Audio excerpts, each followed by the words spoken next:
Welcome back to Potana Studio. Hi friends, welcome back to Potana studio.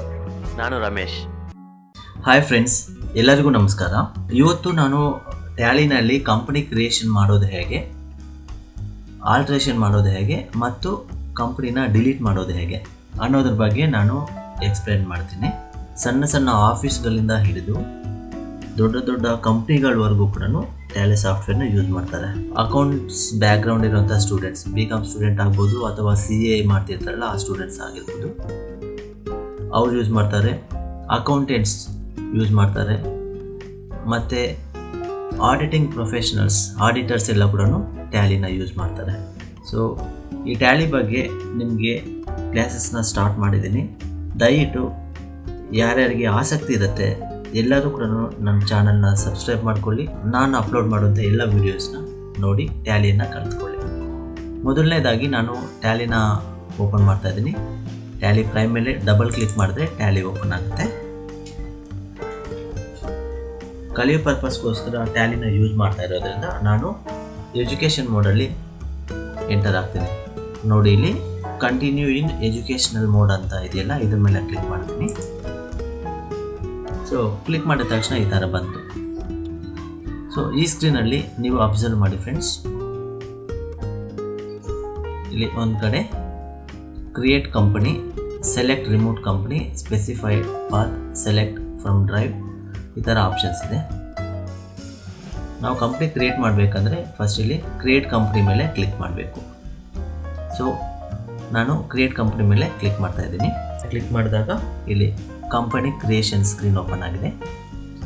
ಈ company creation ಸ್ಕ್ರೀನಲ್ಲಿ ಮೊದಲನೇದಾಗಿ ನಮಗೆ company data path ಅಂತ ತೋರಿಸ್ತಾ ಇದೆ.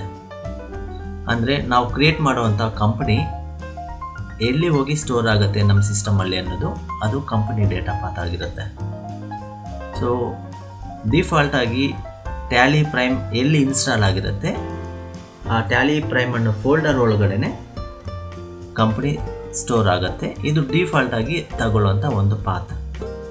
ಬೇಕಾದರೆ ನಾವು ಈ ಪಾತನ್ನು ಬೇಕಾದರೆ ನಮ್ಮ ಇಷ್ಟದಂತೆ ನಾವು ಹೇಗೆ ಬೇಕಾದರೂ ಚೇಂಜಸ್ ಮಾಡ್ಕೋಬೋದು. ಸೊ ಇವಾಗ ನೆಕ್ಸ್ಟ್ ಬಂದು ಇಲ್ಲಿ ಕಂಪನಿ ನೇಮ್ ಅಂತ ಇದೆ. ಆಫೀಸ್ ಹೆಸರು, ಕಂಪನಿ ನೇಮ್, ಕಂಪನಿ ಹೆಸರು ಅಥವಾ ಫಾರ್ಮ್ ಹೆಸರು ಅಂತ ಕರಿತೀವಲ್ಲ, ಅದನ್ನು ನೀವು ಇಲ್ಲಿ ಎಂಟ್ರಿ ಮಾಡಬೇಕಾಗತ್ತೆ. ನಾನಿಲ್ಲಿ ನಿಮಗೆ ತೋರಿಸೋದಕ್ಕೋಸ್ಕರ ಒಂದು ಕಂಪ್ನಿ ನೇಮ್ನ ಕೊಡ್ತೀನಿ. XYZ ಕಂಪನಿ ಅಂತ ಕೊಡ್ತೀನಿ. ನೇಮ್ ಕೊಟ್ಟು ಎಂಟರ್ ಕೊಡಬೇಕು. ಎಂಟರ್ ಕೊಟ್ಟಾಗ ಕರ್ಸರ್ ಡೌನ್ ಬರುತ್ತೆ. ಡೌನಲ್ಲಿ ಬಂದು ನಿಮಗೆ ಇಲ್ಲಿ ಮೇಲಿಂಗ್ ನೇಮ್ ಅಂತ ಇದೆ. ಕಂಪನಿ ನೇಮ್ ಏನು ಕೊಟ್ಟಿರ್ತೀವಿ ಸೇಮ್ ನೇಮ್ನ ಈ ಮೇಲಿಂಗ್ ನೇಮಲ್ಲಿ ಅದೇ ತಗೊಳ್ಳುತ್ತೆ. ಕೆಳಗಡೆ ಅಡ್ರೆಸ್, ಕಂಪ್ನಿ ಅಡ್ರೆಸ್ ಏನಿರುತ್ತೆ ಅದನ್ನು ಕೊಡಿ. ನಾನೊಂದು ಡಮ್ಮಿ ಅಡ್ರೆಸ್ಸನ್ನು ಕೊಡ್ತೀನಿ.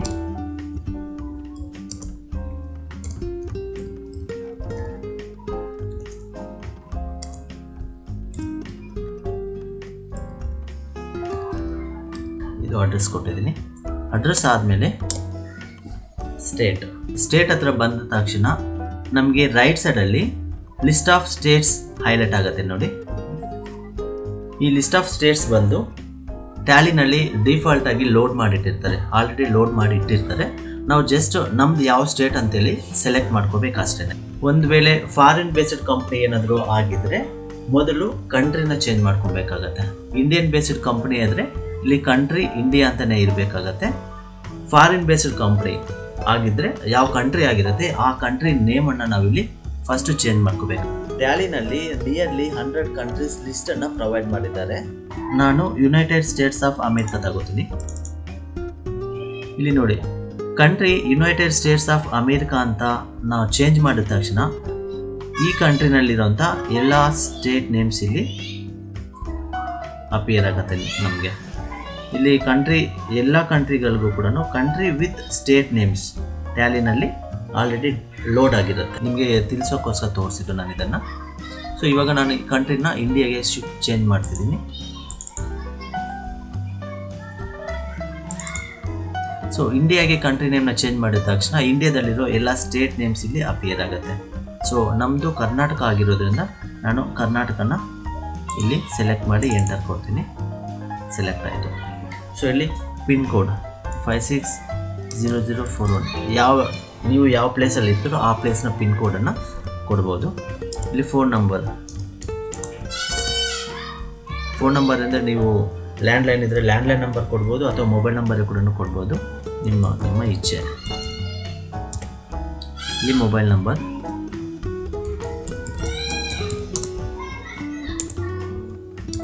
ಇಮೇಲ್ ಐ ಡಿ ಕೊಡ್ಬೋದು. accounts@xyzcompany.com ವೆಬ್ಸೈಟ್ ಇದ್ದರೆ ಇಲ್ಲಿ ವೆಬ್ಸೈಟು ಕೂಡ ನೀವು ಕೊಡ್ಬೋದು. www.xyzcompany.com. ಇಲ್ಲಿ ನೀವೇನು ಇನ್ಫಾರ್ಮೇಷನ್ನ ಪ್ರೊವೈಡ್ ಮಾಡ್ತೀರಾ ಈ ಎಲ್ಲ ಇನ್ಫಾರ್ಮೇಷನ್ನು ಕೂಡ ರಿಪೋರ್ಟ್ಸಲ್ಲಿ ಮತ್ತು ಟ್ಯಾಕ್ಸ್ ಇನ್ವಾಯ್ಸಲ್ಲಿ ಪ್ರಿಂಟ್ ಆಗುತ್ತೆ. ಫೈನಾನ್ಷಿಯಲ್ ಇಯರ್ ಬಿಗಿನಿಂಗ್ ಫ್ರಮ್ ಅಂತೇಳಿ ಫೈನಾನ್ಷಿಯಲ್ ಇಯರ್ ಬಂದು 1st April 2021 ಸೊ ತಗೊಂಡಿದೆ. ನೆಕ್ಸ್ಟು ಇಲ್ಲಿ ಬುಕ್ಸ್ ಬಿಗಿನಿಂಗ್ ಫ್ರಮ್ ಅಂತ ಇದೆ. ಆಲ್ರೆಡಿ ರನ್ನಿಂಗಲ್ಲಿರುವಂಥ ಕಂಪ್ನಿ ಇದೆ. ಫೈನಾನ್ಷಿಯಲ್ ಇಯರ್ ಬಿಗಿನಿಂಗ್ ಫ್ರಮ್ ಅನ್ನೋ ಜಾಗದಲ್ಲಿ ಯಾವ ಡೇಟ್ ಕೊಟ್ಟಿರ್ತೀರ ಸೇಮ್ ಡೇಟನ್ನು ನೀವು ಇಲ್ಲಿ ಕೊಡ್ಬೋದು. ಸೊ ಇದಾದ ನಂತರ ನೆಕ್ಸ್ಟ್ ಬಂದು ಸೆಕ್ಯೂರಿಟಿ ಅಂತ ಇದೆ. ಇಲ್ಲಿ control user access to company data, ಅಂದರೆ ನಿಮ್ಮ ಕಂಪನಿಗೆ ಯೂಸರ್ ಐ ಡಿ ಮತ್ತು ಪಾಸ್ವರ್ಡ್ ಬೇಕಾ ಬೇಡವಾ ಅನ್ನೋದಕ್ಕೆ ಇದು ಆಪ್ಷನ್ ಇರೋದು. ಕೆಲವರು ಕಂಪ್ನಿಗೆ ಯೂಸರ್ ಐ ಡಿ ಮತ್ತು ಪಾಸ್ವರ್ಡ್ ಇಟ್ಕೊತಾರೆ, ಕೆಲವರು ಇಟ್ಕೊಳ್ಳೋದಿಲ್ಲ. ಬೇಕು ಅನ್ನೋಂಥವ್ರು ಇಲ್ಲಿ ನೋ ಅಂತ ಇರೋದನ್ನು ಎಸ್ ಅಂತ ಮಾಡಿ, ಅಲ್ಲಿ ಜಸ್ಟ್ ನೀವು ವೈ ಅಂತ ಟೈಪ್ ಮಾಡಿ ಎಂಟರ್ ಕೊಡಿ, ಸೆಕ್ಯೂರಿಟಿ ಕಂಟ್ರೋಲ್ ಎನೇಬಲ್ ಆಗುತ್ತೆ. ಸೊ ಇಲ್ಲಿ ನೀವು ಯೂಸರ್ ನೇಮ್ ಪಾಸ್ವರ್ಡ್ ಕೊಡಬೇಕಾಗತ್ತೆ. ಫಾರ್ ಎಕ್ಸಾಂಪಲ್ ನಾನು ಯೂಸರ್ ನೇಮ್ ಎ ಕೊಡ್ತೀನಿ, ಪಾಸ್ವರ್ಡ್ ಕೂಡ ಎ ಅಂತಲೇ ಕೊಡ್ತೀನಿ, ಕನ್ಫರ್ಮ್ ಪಾಸ್ವರ್ಡ್ ಕೂಡ ಎ ಅಂತ ಕೊಡ್ತೀನಿ. ಇಲ್ಲಿ ನಿಮಗೆ ತೋರಿಸ್ತಾ ಇದೆ ನೋಡಿ, forgetting your password will render your data inaccessible ಅಂತ. ಅಂದರೆ ನೀವು ಇಲ್ಲೇನು ಪಾಸ್ವರ್ಡ್ ಕೊಡ್ತೀರಾ ಈ ಪಾಸ್ವರ್ಡ್ನ ನೀವು ಮರಿಬಾರ್ದು, ಎಲ್ಲಾದರೂ ಒಂದು ಕಡೆ ಬರೆದಿಟ್ಕೊಂಡು ನೆನ್ಪಿಟ್ಕೊಂಡಿರ್ಬೇಕಾಗತ್ತೆ. ಪಾಸ್ವರ್ಡ್ ಏನಾದರೂ ಮರ್ತೋಗಿದ್ದೀರ ಅಂತಂದರೆ ನಿಮ್ಮ ಡೇಟಾನ ನೀವು ಆಕ್ಸೆಸ್ ಮಾಡೋದಕ್ಕೆ ಸಾಧ್ಯ ಆಗಲ್ಲ. ಸೊ ಎಂಟರ್ ಕೊಡಿ. ನೆಕ್ಸ್ಟ್ ಆಪ್ಷನ್ ಬಂದು ಎನೇಬಲ್ ಟ್ಯಾಲಿ ಆಡಿಟ್ ಫೀಚರ್ಸ್ ಅಂತ ಇದೆ ಫ್ರೆಂಡ್ಸ್. ಯಾರು ಆಡಿಟಿಂಗ್ ಫೀಲ್ಡಲ್ಲಿ ಇರ್ತಾರೆ ಅವರಿಗೆ ಇದು ಅವಶ್ಯಕತೆ ಇರುತ್ತೆ, ಇದನ್ನು ಎನೇಬಲ್ ಮಾಡ್ಕೋಬೋದು. ಬೇಡ ಅಂದರೆ ಯಾರಿಗೆ ಬೇಡವಾಗಿರುತ್ತೆ ಅವರು ಸುಮ್ಮನೆ ಬಿಡ್ಬೋದು, ನೋ ಅಂತಲೇ ಕೊಡ್ತೀನಿ ನಾನು. ನೆಕ್ಸ್ಟ್ ಇಲ್ಲಿ ಡಿಸಲ್ಲೋ ಓಪನಿಂಗ್ ಇನ್ ಎಜುಕೇಷ್ನಲ್ ಮೋಡ್ ಅಂತ ಇರುತ್ತೆ.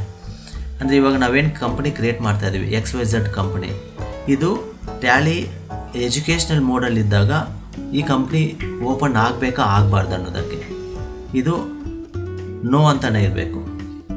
ಡಿಸಲ್ಲೋ ಓಪನಿಂಗ್ ಇನ್ ಎಜುಕೇಷ್ನಲ್ ಮೋಡ್ ನೋ ಅಂತ ಇದ್ದಾಗ ಮಾತ್ರ ನಾವು ಎಜುಕೇಷನ್ ಮೋಡಲ್ಲಿ ಅದನ್ನು ಆಕ್ಸೆಸ್ ಮಾಡೋಕ್ಕಾಗತ್ತೆ, ಇಲ್ಲಾಂದರೆ ಆಗಲ್ಲ. ಹಾಗಾಗಿ ಅದನ್ನು ನೋ ಅಂತಲೇ ಬಿಡ್ತೀನಿ.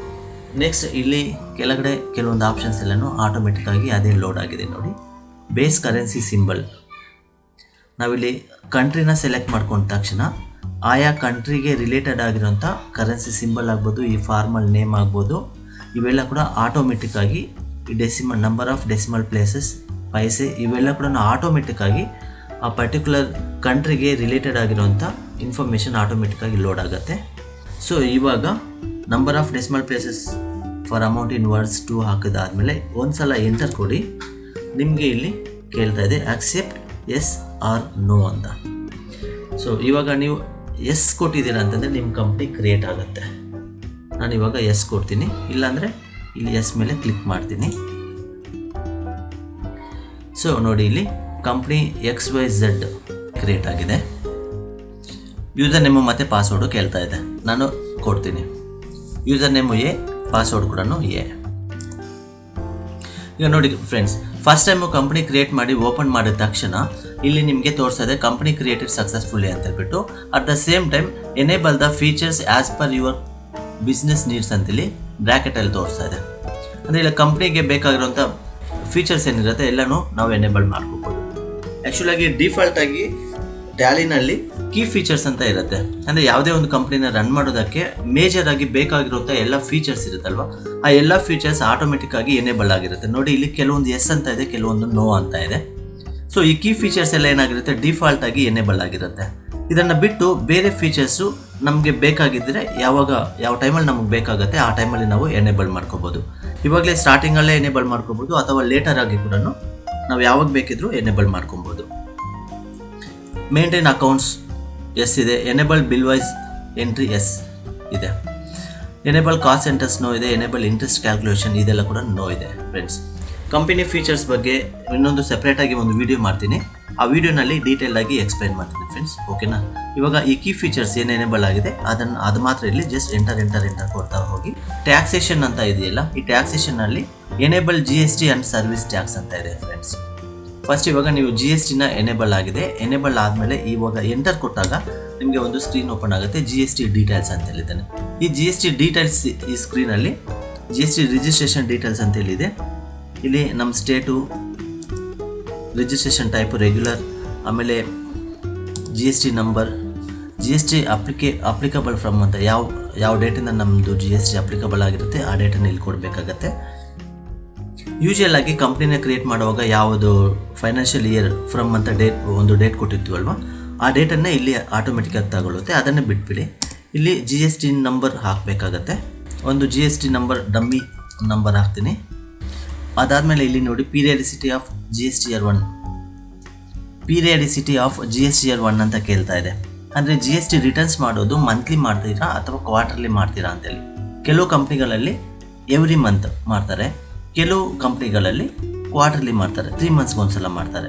ಸೊ ಇಲ್ಲಿ ನಾನು ಪೀರಿಯಡಿಸಿಟಿನ ಮಂತ್ಲಿ ಅಂತಲೇ ಸೆಲೆಕ್ಟ್ ಮಾಡ್ಕೊತೀನಿ.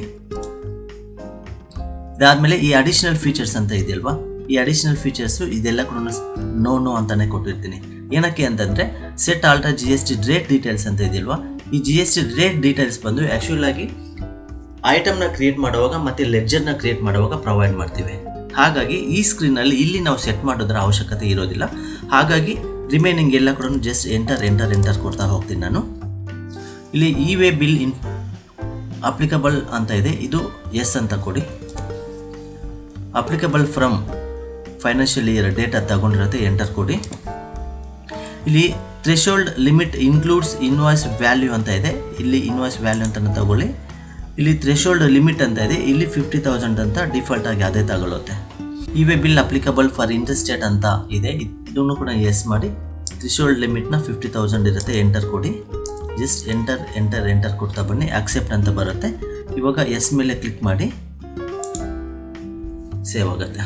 Enable goods and service tax GST ಆಯಿತು. ಟಿ ಡೇಸ್ ಇರೋರಿಗೆ TDS, TCS ಇದ್ದರೆ, ವ್ಯಾಟ್ ಇದ್ದರೆ ಇದೆಲ್ಲ ಕೂಡ ಲೇಟರ್ ಆಗಿ ನೀವು ಎನೇಬಲ್ ಮಾಡ್ಕೊಬೋದು. ಈ ಎಲ್ಲ ಟಾಪಿಕ್ಸ್ ಬಗ್ಗೆ ನಾನು ಲೇಟರ್ ವೀಡಿಯೋಸ್ನಲ್ಲಿ ಯಾವ ಸಮಯದಲ್ಲಿ ಯಾವಾಗ ಬೇಕಾಗಿರುತ್ತೆ ಆ ಟಾಪಿಕ್ ಬರುತ್ತೆ, ಆವಾಗ ನಾನು TDS ಬಗ್ಗೆ, TCS ಬಗ್ಗೆ, ವ್ಯಾಟ್ ಇದೆಲ್ಲದ್ರ ಬಗ್ಗೆ, ಸರ್ವಿಸ್ ಟ್ಯಾಕ್ಸ್ ಬಗ್ಗೆ ಎಲ್ಲ, ಎಕ್ಸೈಸ್ ಡ್ಯೂಟಿ ಬಗ್ಗೆ ಇದೆಲ್ಲ ಕೂಡ ನಾನು ಎಕ್ಸ್ಪ್ಲೈನ್ ಮಾಡ್ತೀನಿ ಫ್ರೆಂಡ್ಸ್. ಜಸ್ಟ್ ಇವಾಗ ನಾನು ಮೂವ್ ಆಗ್ತೀನಿ. ಜಸ್ಟ್ ಇವಾಗ ಈ ಕೀ ಫೀಚರ್ಸ್ ಮಾತ್ರ ಎನೇಬಲ್ ಆಗಿರುತ್ತೆ. ಸೊ ಎಂಟರ್ ಕೊಡಿ, ಇಲ್ಲಿ ಅಕ್ಸೆಪ್ಟ್ ಅಂತ ಬರುತ್ತೆ, ಎಸ್ ಕೊಟ್ಟರೆ ಅಕ್ಸೆಪ್ಟ್ ಆಗುತ್ತೆ. ಸೊ ಇವಾಗ ಕಂಪ್ನಿ ಕ್ರಿಯೇಟ್ ಆಯಿತು, ಕೀ ಫೀಚರ್ಸ್ ಎಲ್ಲ ಎನೇಬಲ್ ಕೂಡ ಆಗಿದೆ. ಕಂಪ್ನಿ ಓಪನ್ ಆಗಿದೆ. ಕಂಪ್ನಿ ಓಪನ್ ಆದಮೇಲೆ ನೋಡಿ ಫ್ರೆಂಡ್ಸ್, ಈ ಸ್ಕ್ರೀನಲ್ಲಿ ನೀವು ಅಬ್ಸರ್ವ್ ಮಾಡ್ಬೋದು ಕರೆಂಟ್ ಪೀರಿಯಡ್, ಕರೆಂಟ್ ಡೇಟ್ ಮತ್ತು name of the company, date of last entry ಅಥವಾ ಇದೆಲ್ಲನೂ ಕಾಣಿಸುತ್ತೆ. ಸೊ ಇದು ಟ್ಯಾಲಿನಲ್ಲಿ ಕಂಪ್ನಿನ ಕ್ರಿಯೇಟ್ ಮಾಡುವಂಥ ಒಂದು ಪ್ರೊಸೀಜರ್ ಫ್ರೆಂಡ್ಸ್. ಸೊ ಇವಾಗ ಕಂಪ್ನಿ ಕ್ರಿಯೇಟ್ ಮಾಡಿದ್ದಾಯ್ತಲ್ವಾ, ಇನ್ನು ರಿಮೈನಿಂಗ್ ನೆಕ್ಸ್ಟ್ ಏನು ಮಾಡಬೇಕು ಅನ್ನೋದನ್ನು ನಾನು ನೆಕ್ಸ್ಟ್ ವೀಡಿಯೋಸಲ್ಲಿ ತಿಳಿಸ್ಕೊಡ್ತೀನಿ. ಇವಾಗ ಕ್ರಿಯೇಟ್ ಆಗಿರುವಂಥ ಕಂಪ್ನಿನ ಆಲ್ಟರ್ ಮಾಡೋದು ಹೇಗೆ ಅನ್ನೋದನ್ನು ನಾನು ನಿಮಗೆ ತಿಳಿಸ್ಕೊಡ್ತೀನಿ ಫ್ರೆಂಡ್ಸ್. ನೋಡಿ ಇಲ್ಲಿ ಮೇಲ್ಗಡೆ ಅಬ್ಸರ್ವ್ ಮಾಡಿ, ಇಲ್ಲಿ ಕಂಪ್ನಿ ಅಂತ ಇದೆ. ಈ ಕಂಪ್ನಿ ಮೇಲೆ ಕ್ಲಿಕ್ ಮಾಡಿದಾಗ ಅದ್ರ ಕೆಳಗಡೆ ಕ್ರಿಯೇಟ್, ಆಲ್ಟರ್, ಚೇಂಜ್, ಸೆಲೆಕ್ಟ್, ಶೆಟ್ ಅಂತ ಈ ಥರ ಆಪ್ಷನ್ಸ್ ಬರುತ್ತೆ, ಓಕೆನಾ. ಈ ಥರ ಇರೋದ್ರಲ್ಲಿ ನಾವು ಈ ಆಲ್ಟರ್ನ ಆಪ್ಷನ್ನ ಸೆಲೆಕ್ಟ್ ಮಾಡಿಕೊಂಡ್ರೆ ನಾವು ಯಾವ ಕಂಪ್ನಿನ ಓಪನ್ ಮಾಡಿರ್ತೀವಿ ಆ ಕಂಪ್ನಿ ಆಲ್ಟ್ರೇಷನ್ ಮಾಡೋದಕ್ಕೆ ಹೋಗುತ್ತೆ. ನೋಡಿ ಇಲ್ಲಿ ಕಂಪ್ನಿ ಆಲ್ಟ್ರೇಷನ್ ಅಂತ ಕಾಣಿಸ್ತಾ ಇದೆಯಲ್ಲ ನಿಮಗೆ. ಸೊ ಇಲ್ಲಿ ನೀವು ಕಂಪ್ನಿ ನೇಮಲ್ಲಿ ಅಥವಾ ಅಡ್ರೆಸ್ಸಲ್ಲಿ ಅಥವಾ ಫೋನ್ ನಂಬರಲ್ಲಿ ಏನಾದರೂ ಹೆಚ್ಚು ಕಡಿಮೆ ಇದ್ದರೆ, ಅಥವಾ ಇಮೇಲ್ ID, ವೆಬ್ಸೈಟಲ್ಲಿ ಏನಾದರೂ ಹೆಚ್ಚು ಕಡಿಮೆ ಇದ್ದರೆ, ಅಥವಾ ಒಂದು ವೇಳೆ ನೀವು ಸೆಕ್ಯೂರಿಟಿನಲ್ಲಿ ಬಂದು ಯೂಸರ್ ID ಪಾಸ್ವರ್ಡ್ ಏನಾದರೂ ಚೇಂಜ್ ಮಾಡಬೇಕು ಅಂತ ಅಂದ್ಕೊಂಡ್ರೆ ಯಾವುದೇ ಇನ್ಫಾರ್ಮೇಷನ್ ಬೇಕಾದರೂ ಈ ಕಂಪ್ನಿ ಆಲ್ಟ್ರೇಷನ್ ಸ್ಕ್ರೀನಲ್ಲಿ ಬಂದು ನೀವು ಚೇಂಜ್ ಮಾಡ್ಬೋದು. ಫಾರ್ ಎಕ್ಸಾಂಪಲ್ ನೋಡಿ, ನಾನಿಲ್ಲಿ ಕರ್ನಾಟಕ ಅನ್ನೋದನ್ನು ಆ್ಯಡ್ ಮಾಡ್ತೀನಿ.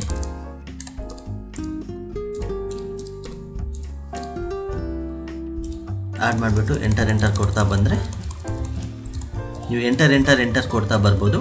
ಇಲ್ಲಿ ಎಸ್ ಅಂತ ಪ್ರೆಸ್ ಮಾಡಿಬಿಟ್ಟು ಸೇವ್ ಆಗುತ್ತೆ. ಸೊ ಇದು ಕಂಪ್ನಿ ನೇಮ್ನ ಅಥವಾ ಅಡ್ರೆಸ್ ಡೀಟೇಲ್ಸ್ನ, ಕಾಂಟ್ಯಾಕ್ಟ್ ಡೀಟೇಲ್ಸ್ನ, ಬೇರೆ ಯಾವುದೇ ಡೀಟೇಲ್ಸ್ನ ನೀವು ಚೇಂಜ್ ಮಾಡಬೇಕು ಅಂತಂದರೆ ಕಂಪ್ನಿಗೆ ಹೋಗಿ ಆರ್ಡರ್ ಮಾಡ್ಬೋದು. ಇನ್ ಕೇಸ್ ನಿಮ್ಮ ಹತ್ರ 2-3 ಕಂಪ್ನಿ ಕ್ರಿಯೇಟ್ ಮಾಡಿರ್ತೀರಾ, ಯಾವುದೋ ಒಂದು ಕಂಪ್ನಿ ನಿಮ್ಗೆ ಬೇಡ ಅಂತ ಅನಿಸ್ತಾ ಇರುತ್ತೆ ಅಂತ ತಿಳ್ಕೊಳ್ಳಿ. ಆ ಬೇಡದೇ ಇರುವಂಥ ಕಂಪ್ನಿನ ಟ್ಯಾಲಿಯಿಂದ ಡಿಲೀಟ್ ಮಾಡೋದು ಹೇಗೆ ಅನ್ನೋದನ್ನು ತೋರಿಸ್ಕೊಡ್ತೀನಿ. ಯಾವ ಕಂಪ್ನಿ ನಮ್ಗೆ ಬೇಡದೇ ಇರುತ್ತೆ ಆ ಕಂಪ್ನಿನ ಓಪನ್ ಮಾಡ್ಕೊಳ್ಳಿ. ಅದಕ್ಕೆ ಪಾಸ್ವರ್ಡ್ ಕೊಟ್ಟಿದ್ದೀನಿ. ಯೂಸರ್ ID ಮತ್ತು ಪಾಸ್ವರ್ಡನ್ನು ಕೊಡಿ. ಪಾಸ್ವರ್ಡು ಕರೆಕ್ಟಾಗಿ ಕೊಡಬೇಕು, ಕೇಸ್ ಸೆನ್ಸಿಟಿವ್ ಆಗಿರುತ್ತೆ. ಸೊ ಇಲ್ಲಿ ABC ಕಂಪ್ನಿ ಅಂತ ಹೈಲೈಟ್ ಆಗಿದೆ ನೋಡಿ. ಇಲ್ಲಿ ಯಾವ ಕಂಪ್ನಿ ಹೈಲೈಟ್ ಆಗಿರುತ್ತೆ ಅದು ಓಪನ್ ಆಗಿದೆ ಅಂತೇಳಿ. ಸೊ ಈ ABC ಕಂಪ್ನಿ ನನಗೆ ಬೇಡ, ಇದನ್ನು ನಾನು ಡಿಲೀಟ್ ಮಾಡ್ತೀನಿ. ನೋಡ್ಕೊಳ್ಳಿ ಹೇಗೆ ಡಿಲೀಟ್ ಮಾಡೋದು ಅಂತೇಳಿದ್ದೇನೆ. ಸೊ ಅಗೈನ್ ನಾವು ಇಲ್ಲಿ ಕಂಪ್ನಿಗೆ ಹೋಗಬೇಕು. ಕಂಪ್ನಿನಲ್ಲಿ ಮತ್ತೆ ಆಲ್ಟರ್ನ ಸೆಲೆಕ್ಟ್ ಮಾಡ್ಕೊಬೇಕು. ನಮಗೆ ಕಂಪ್ನಿನ ಚೂಸ್ ಮಾಡ್ಕೊಳ್ಳೋದಕ್ಕೆ ಆಪ್ಷನ್ ಬರುತ್ತೆ. ABC ಕಂಪ್ನಿ ಸೆಲೆಕ್ಟ್ ಮಾಡ್ಕೊಂಡು ಎಂಟರ್ ಕೊಡ್ತೀನಿ. ಈ ಕಂಪ್ನಿ ಆಲ್ಟ್ರೇಷನ್ ಸ್ಕ್ರೀನ್ ಬಂದಾಗ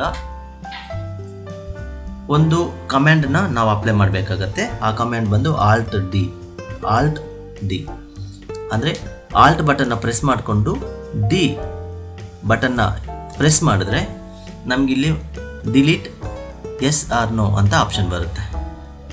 ಸೊ ಇವಾಗ ಈ ಆಪ್ಷನ್ ಬಂದಾಗ ಎಸ್ ಮೇಲೆ ಕ್ಲಿಕ್ ಮಾಡಿದ್ರೆ ಆರ್ ಯು ಶ್ಯೂರ್ ಅಂತ ಇನ್ನೊಂದ್ಸಲ ನಮ್ಮನ್ನು ಕನ್ಫರ್ಮೇಷನ್ಗೋಸ್ಕರ ಕೇಳುತ್ತೆ. ಇವಾಗ ಇನ್ನೊಂದ್ಸಲ ಎಸ್ ಕೊಟ್ಟರೆ ಪರ್ಟಿಕ್ಯುಲರ್ ಆಗಿ ABC ಅನ್ನೋ ಕಂಪ್ನಿ ಡಿಲೀಟ್ ಆಗಿರುತ್ತೆ. ಮತ್ತು ನಾನು ಇಲ್ಲಿ ಕಂಪ್ನಿಗೆ ಹೋಗಿ ಚೆಕ್ ಮಾಡ್ಬೋದು. ಇಲ್ಲಿ ಸೆಲೆಕ್ಟ್ ಕಂಪ್ನಿಗೆ ಹೋಗಿ ನೋಡಿದರೆ ಇಲ್ಲಿ ABC ಅನ್ನೋ ಕಂಪ್ನಿ ಆವಾಗಲೇ ಇತ್ತು, ಇವಾಗ ಇಲ್ಲ. ಇವಾಗ XYZ ಕಂಪ್ನಿ ಮಾತ್ರ ಇದೆ. ಸೊ ಈ ರೀತಿಯಾಗಿ ನೀವು ಒಂದು ಬೇಡದೇ ಇರೋಂಥ ಕಂಪ್ನಿನ ಬೇಕಾದರೆ ನೀವು ಡಿಲೀಟ್ ಮಾಡ್ಕೊಬೋದು ಫ್ರೆಂಡ್ಸ್. ಸೊ ಈ ವಿಡಿಯೋನಲ್ಲಿ ನಿಮಗೆ ಕಂಪ್ನಿ ಕ್ರಿಯೇಟ್ ಮಾಡೋದು ಹೇಗೆ, ಆಲ್ಟರ್ ಮಾಡೋದು ಹೇಗೆ ಮತ್ತು ಡಿಲೀಟ್ ಮಾಡೋದು ಹೇಗೆ ಅನ್ನೋದನ್ನು ನಾನು ತೋರಿಸ್ಕೊಟ್ಟಿದ್ದೀನಿ. ಕಂಪ್ನಿ ಕ್ರಿಯೇಟ್ ಮಾಡಿದ ನಂತರ ಏನು ಮಾಡಬೇಕು ಅನ್ನೋದನ್ನು ನಾನು ನೆಕ್ಸ್ಟ್ ವಿಡಿಯೋದಲ್ಲಿ ನಿಮಗೆ ತಿಳಿಸ್ಕೊಡ್ತೀನಿ. Bye, take care, see you in the next video. ನಿಮಗೆ ಈ ವಿಡಿಯೋ ಇಷ್ಟ ಆಗಿದ್ರೆ ಲೈಕ್ ಮಾಡಿ, ಶೇರ್ ಮಾಡಿ, ಸಬ್ಸ್ಕ್ರೈಬ್ ಮಾಡಿ.